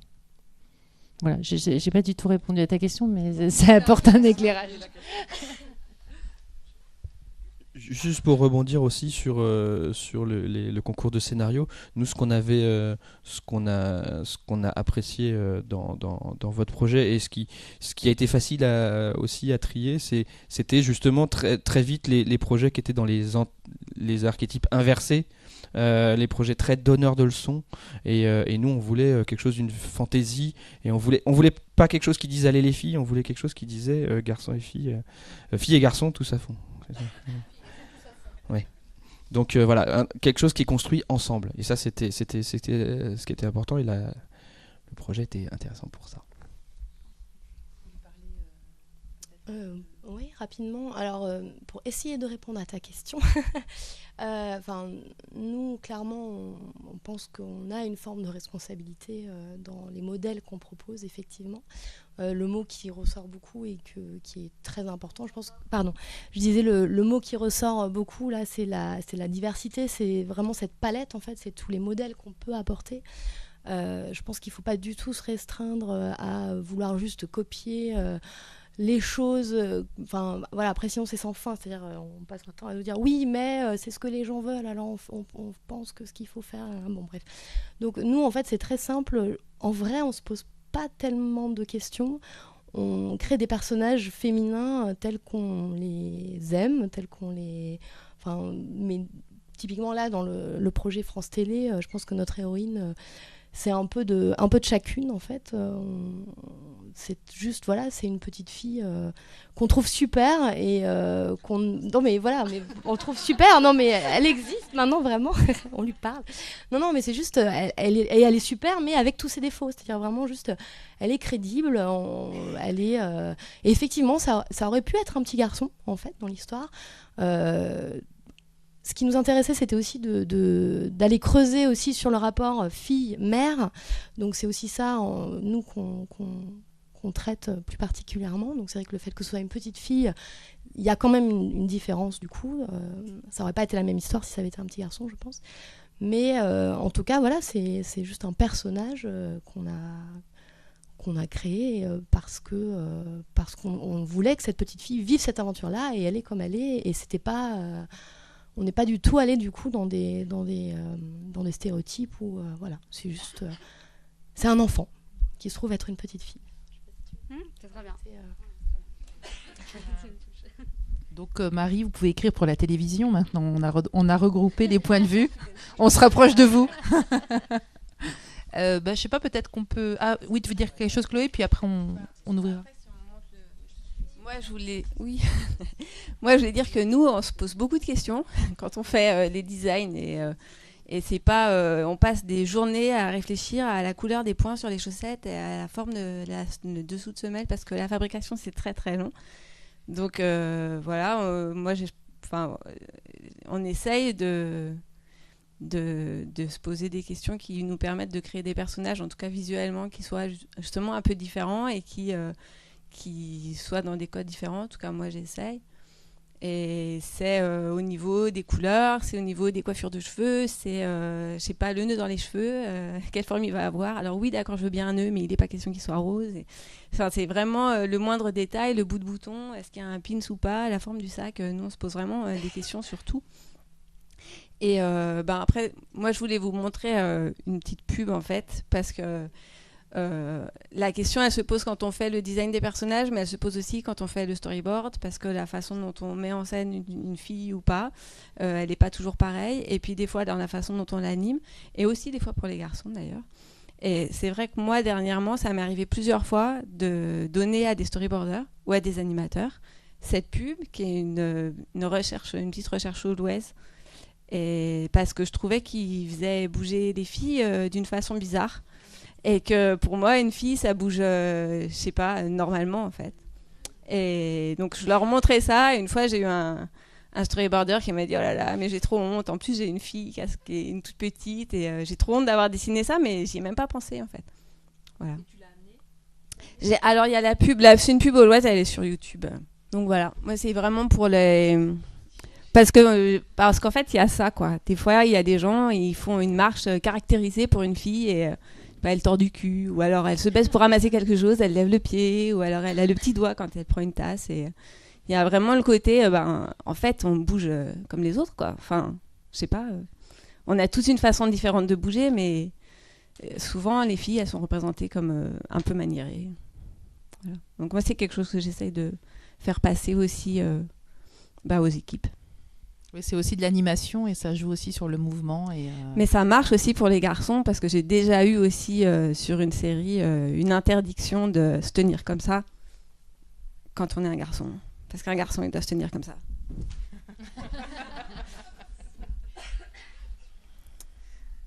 Mais moi, juste pour raconter la petite histoire, c'est hyper important parce que je me souviens très très bien, j'y pense très souvent, que je regardais très très attentivement comment Candy courait. Je trouvais ça complètement bizarre. Parce qu'elle tirait la langue, elle tenait ses mains comme ça. Et j'ai essayé de le reproduire dans la cour de l'école. Et parallèlement, je regardais aussi Tom Sawyer et qui faisait des super mouvements que je trouvais vachement plus sympas. Donc je me posais vraiment la question de comment je devais me mouvoir. J'ai fait mon choix. Est-ce qu'on donnerait la parole peut-être à notre public qui a peut-être plein de choses à nous dire ? Oui, moi je voudrais poser une question à Johanna et Laure-Elisabeth. C'est-à-dire que maintenant, vous avez gagné 2 appels à projets, on appelle ça comme on veut. On sait que vous êtes assez sensible à ces sujets-là. Est-ce que finalement, vous êtes plus contacté par les producteurs sur des projets avec des héroïnes ou pas ? Est-ce qu'on vous demande de travailler plus sur des filles ? Non, je crois pas du tout. Enfin, je sais pas, Pas vraiment, mais pour répondre à ta question, par contre, quand on a postulé aux 2 appels à projets, moi j'ai dit à Johanna, j'aimerais bien que les producteurs, les diffuseurs sachent que c'est des sujets qui nous intéressent. Comme ça, il va y avoir une sorte de cercle vertueux. On va plutôt venir nous voir en sachant ça. Donc on ne nous demandera pas des trucs qui nous feront pleurer le soir. Et voilà. Après, est-ce que les gens... non, parce que je crois pas qu'il y ait une déferlante de on veut voir vos filles à l'écran. Je sais pas. Mais voilà. Anthony Delon de Dieu, c'est notre agent. Moi, je suis un ovni parce que j'ai fait une série de dessins animés dans les années 80. Et en ce qui concerne les héroïnes féminines, je peux dire que je me suis carrément plantée. La série s'appelle Ulysse 31. Et j'ai fait 2 héroïnes. Il y en a une qui s'appelle Shirka, qui est un robot. Donc je suis très sensible à ce que vous avez dit tout à l'heure. Et elle s'occupe de la maison pendant qu'Ulysse va au boulot avec son fils Télémaque. Et l'autre, elle s'appelle Thémis. Et Thémis, c'est la sagesse. Pour moi, c'était le comble de la féminité. Seulement, elle est télépathe. Et donc, elle est télépathe. Elle a tous les stéréotypes d'une femme. À cette époque, on disait que la femme était intuitive, féminine, etc. Donc, je me suis complètement plantée. Voilà. Heureusement, j'ai fait une autre série où il y avait une petite fille qui s'appelait Rebecca. Et aussi une héroïne qui a été créée par des enfants et qui s'appelle Arcana. Celle-là, heureusement, elle avait un copain qui s'appelle Spartacus. Et donc, son boulot, c'était quand même de libérer le monde. Et quand vous parlez de mission, oui, il y a une mission. La mission, c'est de transmettre les fondamentaux aux enfants. Alors qu'ils soient des garçons ou des filles, ça n'a absolument aucune importance. Et moi, je suis d'accord avec... j'ai relu, il n'y a pas longtemps, Les Malheurs de Sophie. Sophie se balade avec... Elle a découpé une abeille et sa maman la lui a fait porter autour du cou jusqu'à ce que cette abeille tombe en miettes. Mais ça, c'est magnifique. Peut-être que c'était réactionnaire, j'en sais rien. Mais Madame Rostopchine, elle a encore des choses à nous apprendre. Voilà, c'est tout ce que je voulais dire. Non, c'est pas tout. Je suis un petit peu... Je vais vous poser des questions. Pourquoi est-ce que vous évacuez les adultes de vos séries ? Et pourquoi le handicap ? Pourquoi pas le handicap ? Et pourquoi... Il n'y a pas de problème avec le handicap, c'est juste que quand on cherche une héroïne féminine, c'était...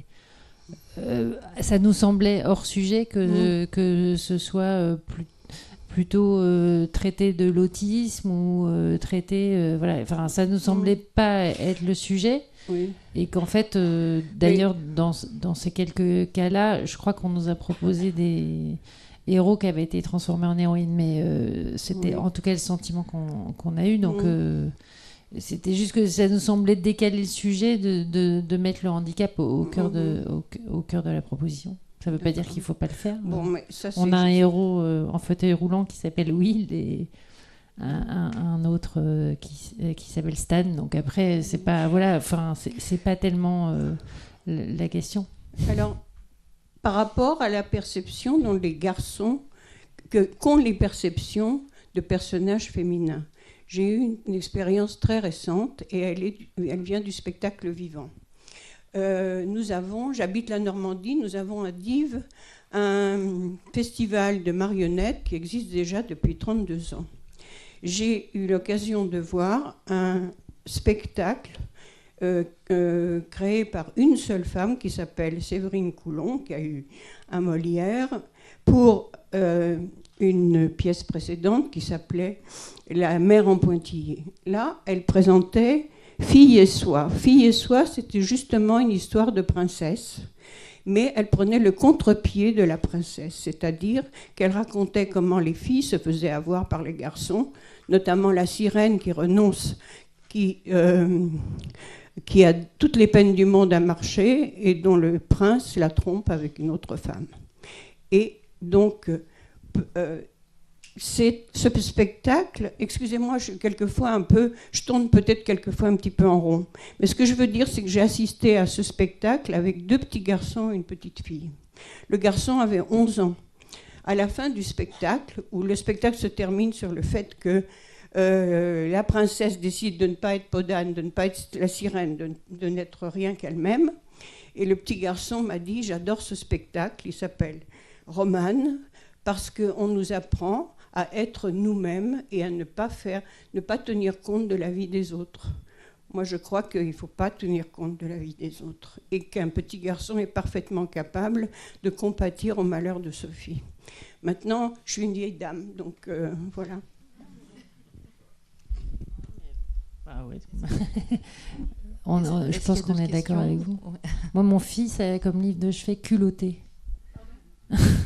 Mon fils qui a 12 ans a comme livre de chevet Culotté. que j'avais pas acheté pour lui, je dois l'avouer. Pour moi, je l'avais acheté. Mais parce que c'est la même histoire, parce que ça raconte des gens qui osent assumer ce qu'ils sont avec leurs différences. Donc, que ce soit des filles, à la limite, je crois que ça lui a même pas traversé l'esprit. Il y en a des adultes dans les séries d'animation, mais c'est pas eux les personnages principaux, parce qu'on s'adresse aux enfants et que des adultes, il y en a partout ailleurs dans tous les programmes de télévision, donc c'est bien aussi qu'ils puissent s'identifier à des personnages qui sont aux prises avec les mêmes enjeux qu'eux et avec des enjeux qui sont plus à leur hauteur. Il y a des adultes parce que souvent il y a des parents, mais qui sont pas le cœur du propos.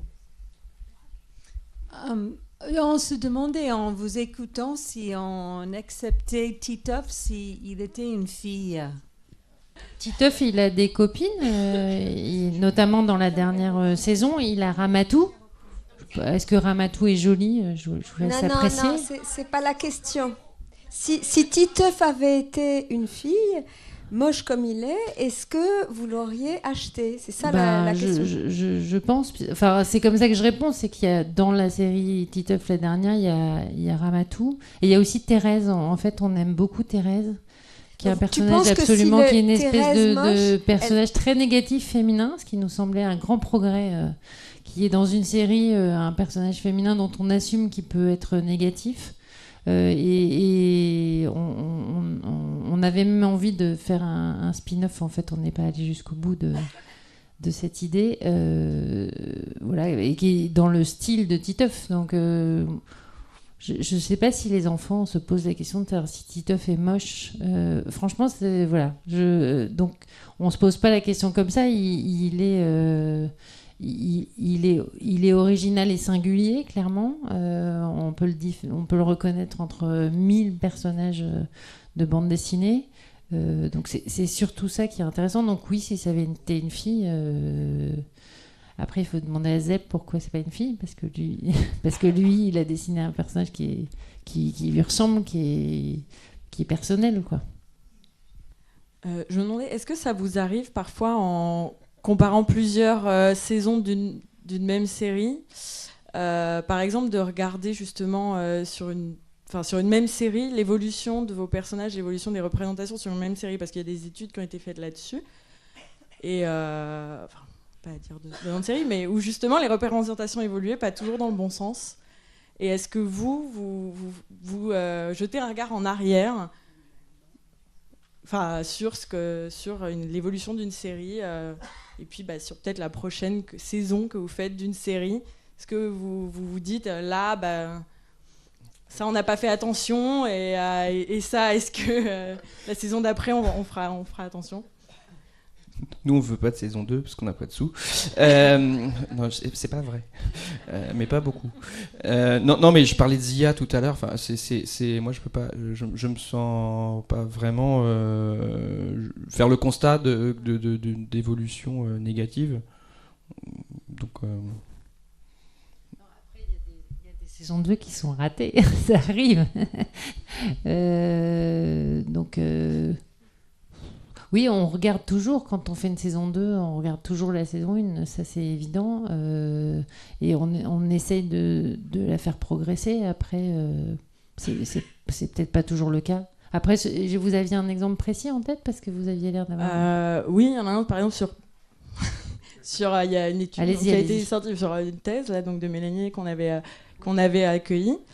Ou sur Petit Ours Brun, dans la saison les plus récentes, Maman Ours est beaucoup plus à la cuisine que dans les saisons d'avant, et beaucoup plus à beaucoup l'intérieur. Plus que dans les saisons. Ouais, il y a vraiment une étude quantitative, elle a comparé. Voilà. Donc moi, je me posais la question, est-ce que ça avait été posé je pense que ce Petit Ours Brun, la dernière série, elle date un peu.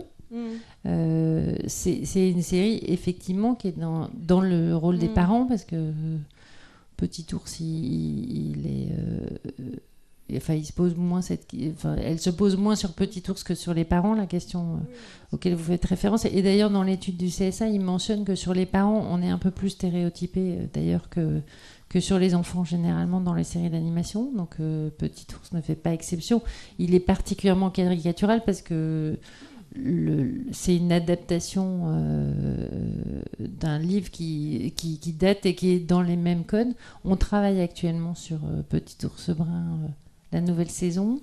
On essaye de corriger ça, aussi parce qu'il y a un personnage féminin enfant à hauteur de Petit Ours. Donc, mais c'est aussi le personnage de Petit Ours qui a Pardon, vieilli, Tiffaine, ça tombe bien parce que c'est justement... On a fait le développement de la nouvelle série de Petit Ours Brun. Donc, vous inquiétez pas, on a dépoussiéré un grand coup de... Voilà, donc effectivement, la question s'est posée parce que c'est l'ancienne version, effectivement, avait été beaucoup plus stéréotypée. Donc, on a vraiment travaillé à ça. Voilà, donc... Enfin, nous, à notre échelle. Hein. À notre échelle, bien sûr. Mais c'est pareil pour rebondir sur ce que disait Tiffaine. Il y a un petit peu plus de stéréotypes dans les personnages d'adultes, mais à l'inverse, nous aussi, on reçoit beaucoup de projets où on est dans l'archétype inverse. Où moi, il y a des projets. Avant de le lire, je sais que la maman ce sera une working girl, que le papa il est rêveur. Et ça, on a beaucoup de projets qui sont dans ces archétypes dominants là aujourd'hui, qui sont plutôt inversés par rapport à il y a 20 ans. On espère que justement on aura une variété. Des fois ça a une fonction, des fois des fois ça en a pas. Donc, je voulais juste répondre sur Petit Ours Brun. Je suis productrice à Bayard et en fait juste pour dire que depuis tous les mois en fait il est dans Pomme d'Api et depuis 20 ans, on va dire 10 ans, vous verrez pas Maman Ours à la cuisine et c'est Papa Ours qui l'emmène au supermarché. On fait très très attention à ça, mais vraiment. Et en fait ouais, mais juste pour dire qu'en fait, comme il existe depuis 40 ans, il y a des livres dans les écoles qui sont restés. Et voilà, on fait très attention à ça dans Pomme d'Api. Et dans la nouvelle série avec France TV. Vous avez parlé de la projection ou l'identification sur les héroïnes. Il y a aussi les héroïnes ou les héros qui font rire. Est-ce que vous n'avez pas l'impression qu'il est plus difficile de créer des héroïnes qui font purement rire? Je parle particulièrement du cartoon. Tom et Jerry, Oggy et les cafards, on peut dire c'est un chat et une souris, mais c'est un chat garçon et une souris garçon. C'est un nom, il ne s'appellerait pas Tom et Jerry, et Oggy aussi. Est-ce que vous n'avez pas le sentiment que pour le cartoon, on a encore du mal à dépasser ce truc-là et le faire rire avec un personnage entre guillemets féminin, si on peut dire? Moi, le cartoon, c'est pas trop... C'est pas trop ton truc, toi. C'est compliqué parce que je suis pas sûre que ces personnages ils soient construits comme si genrés que vous le dites là. Après, oui, parce que moi, je suis pas sûre que je perçois Tom et Jerry, je suis pas sûre que je le perçois comme un garçon, mais on peut en discuter. Donc, effectivement. Faire rire de manière extrême avec un personnage féminin. C'est vrai qu'il n'y a pas beaucoup d'exemples, mais ceci dit, ça c'est pas vrai que pour l'animation. Et si vous regardez les fictions adultes, souvent les personnages qui portent le rire et la mise en scène un peu plus, c'est souvent les personnages masculins. Donc effectivement, c'est peut-être une question. Hein, j'ai pas de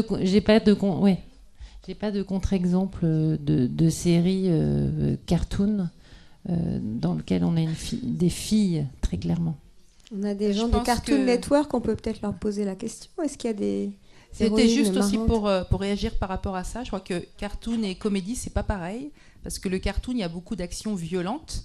Et d'avoir un personnage féminin qui se prendrait des râteaux ou des coups, des choses comme ça, peut-être qu'on n'y est pas, quoi. Peut-être qu'on n'a pas envie, qu'on n'y est pas, que c'est pas forcément quelque chose qu'on a envie de voir aussi, parce qu'ils se font écraser, ils se prennent des coups dans la tronche et que voilà, ça peut rappeler des mauvais souvenirs. Peut-être que c'est un élément de réponse. La comédie au sens sitcom, là, il y a peut-être d'autres choses à faire, en effet, avoir des personnages de sitcom qui sont des filles, au contraire, quoi. Mais quelqu'un de cartoon moi, je ne suis pas du tout de cartoon, mais par contre, sur le fait de faire rire et de rire d'une fille, Ça dépend de ce qu'on tire, de ce qu'on monte en épingle. Donc moi, ça me dérange absolument pas qu'on se moque d'une fille à partir du moment où l'objet de moquerie n'est pas lié au fait que ce soit une fille. C'est effectivement, on peut se moquer d'une fille dans une situation, dans une séquence, de la même manière qu'on pourrait se moquer d'un garçon, mais pas de le lier à la problématique de genre, parce que ça voudrait dire à ce moment-là, voilà, tiens, je vais me moquer d'elle parce que c'est une fille, je vais me moquer de lui parce qu'il est noir, je vais me moquer de lui parce qu'il est handicapé. C'est pas le point. Non, je vais me moquer de lui qui est handicapé parce qu'il a dit quelque chose de méchant. Donc je peux me moquer de lui. Mais c'est une question simplement de qu'est-ce qui est l'objet du rire. Et à partir du moment où l'objet du rire n'a rien à voir avec son sexe, eh ben, je pense qu'on peut rire de tout. Et là où effectivement on aura fait une vraie avancée dans les programmes, c'est quand on osera vraiment se moquer des filles. Parce que ce ne sera plus un point.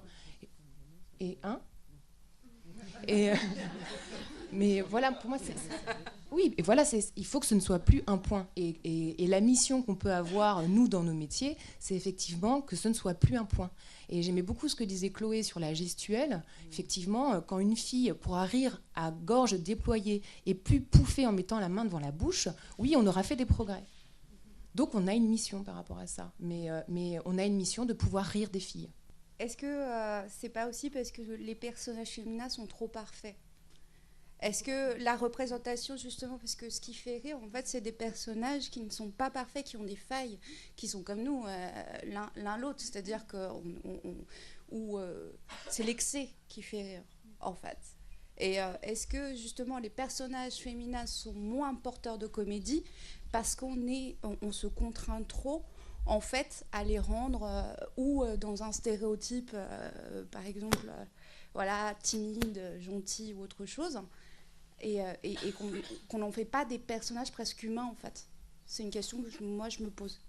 Enfin, dans le cartoon, en l'occurrence, ça fonctionne souvent sur une logique de duo et d'opposition de personnages. Donc, après, dans Grisi et les Lemmings, tous les Lemmings sont-ils des garçons ? Je n'ai pas la réponse à cette question. Non, mais je blague, mais en fait, la question du genre, elle n'est pas tellement posée. Alors, le Grisi, clairement, c'est un garçon. D'ailleurs, il a une relation de séduction avec une amoureuse, donc voilà. Mais les Lemmings, ils sont vraiment pas genrés, quoi. Et donc ce qui est important, c'est la relation du téléspectateur aussi avec ces personnages-là.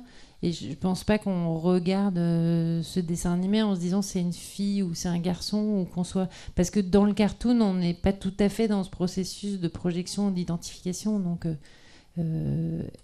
après, ça veut pas dire qu'on prendrait pas un projet. J'essaye juste de...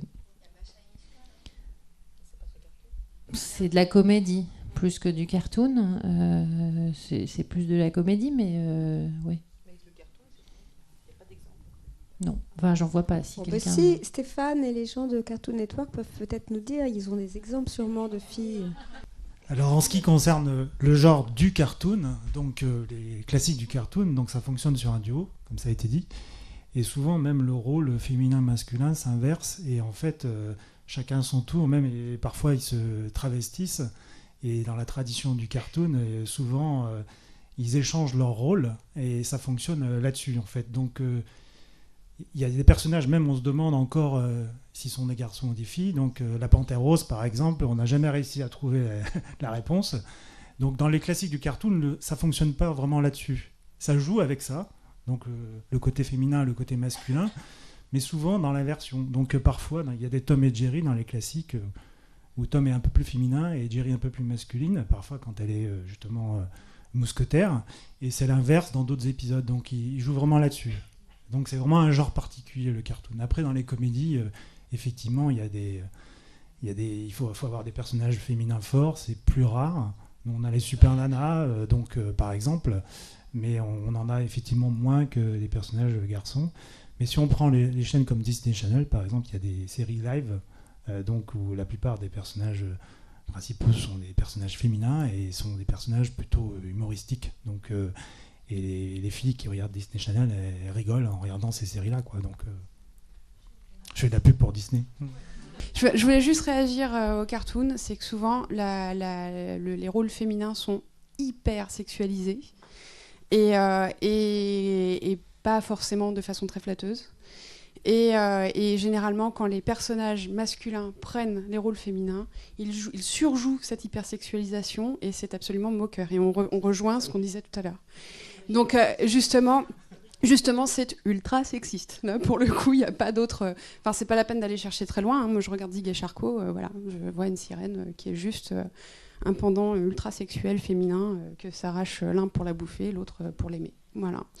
Donc, tout, même dans les vieux Tex Avery, où le loup se met à siffler et à changer de forme quand il voit la pin-up chanter, quoi. Voilà. Donc, c'est peut-être ça qu'il faut faire évoluer. C'est l'historique aussi de se créer par des hommes. Quand on regarde les documentaires, c'est que des hommes dans les studios. Les filles étaient en train de faire les cellos, de les nettoyer. Elles étaient à la gouache. Hein, à la gouache. Elles étaient à la gouache. Et c'est vrai qu'il n'y a pas eu de renouvellement des filles dans ce genre. Alors peut-être que si on arrive à trouver des réalisatrices de cartoon, mais il n'y en a vraiment pas beaucoup. Hein. Donc le cartoon reste un genre... Déjà, il y a très peu de réalisatrices et qui font du cartoon. On va lancer un avis de recrutement. Je pense franchement que si on demandait à des femmes de réaliser des films cartoon, elles seraient ravies. Enfin, il ne faut pas du tout se dire que c'est sexué de faire du cartoon. Je pense que c'est parce qu'on ne leur a pas proposé. Je pense qu'on ne pense pas à demander à des femmes de réaliser des films cartoon. Mais peut-être qu'il faut y penser et ça ferait des choses intéressantes. En fait, c'est pas tant une question. En fait, je voulais juste rebondir sur le fait de faire rire en tant que femme. Je pense qu'il n'est pas du tout juste lié à l'anime et que c'est vraiment un truc sociétal. Et que, parce que, en fait, une femme qui fait rire, je pense que elle est plus dans son rôle, entre guillemets, d'objet de désir. C'est une femme qui je sais pas comment dire, qui va de l'avant, je trouve pas le mot, mais qui s'impose d'une certaine façon. Et rien que dans toutes les comiques en France, c'est que des nanas qui ont voulu être comédiennes, qui n'étaient pas assez belles pour l'être, et qui du coup ont fait de la comédie. Je sais pas, Anne Romanoff, Florence Foresti, elles le disent hein, d'ailleurs, Muriel Robin, elles voulaient toutes être, mais elles n'avaient pas le physique pour être un objet de désir et devenir une actrice qui, du coup, voilà. Et je pense que c'est la même chose en anime. Ça se retrouve, c'est les écueils, les problèmes de la société qui se retrouvent dans les programmes. Je suis pas sûre parce qu'il y a pas mal de super jolies filles qui font de la comédie, qui en ont fait des. Enfin, bien sûr, là j'en cite pas mal. Oui, mais je pense que quand même c'est quelque chose qui est pas simple pour le coup de vouloir faire rire et d'être une femme aussi dans la société. C'est compliqué. Il y a l'idée que du coup on n'est pas forcément. Je pense que c'est quelque chose qui change. En tout cas, beaucoup récemment, et notamment avec toutes les comiques américaines, c'est quelque chose qui change énormément. Oui. Et ça, en France aussi, je pense, hein, quand même.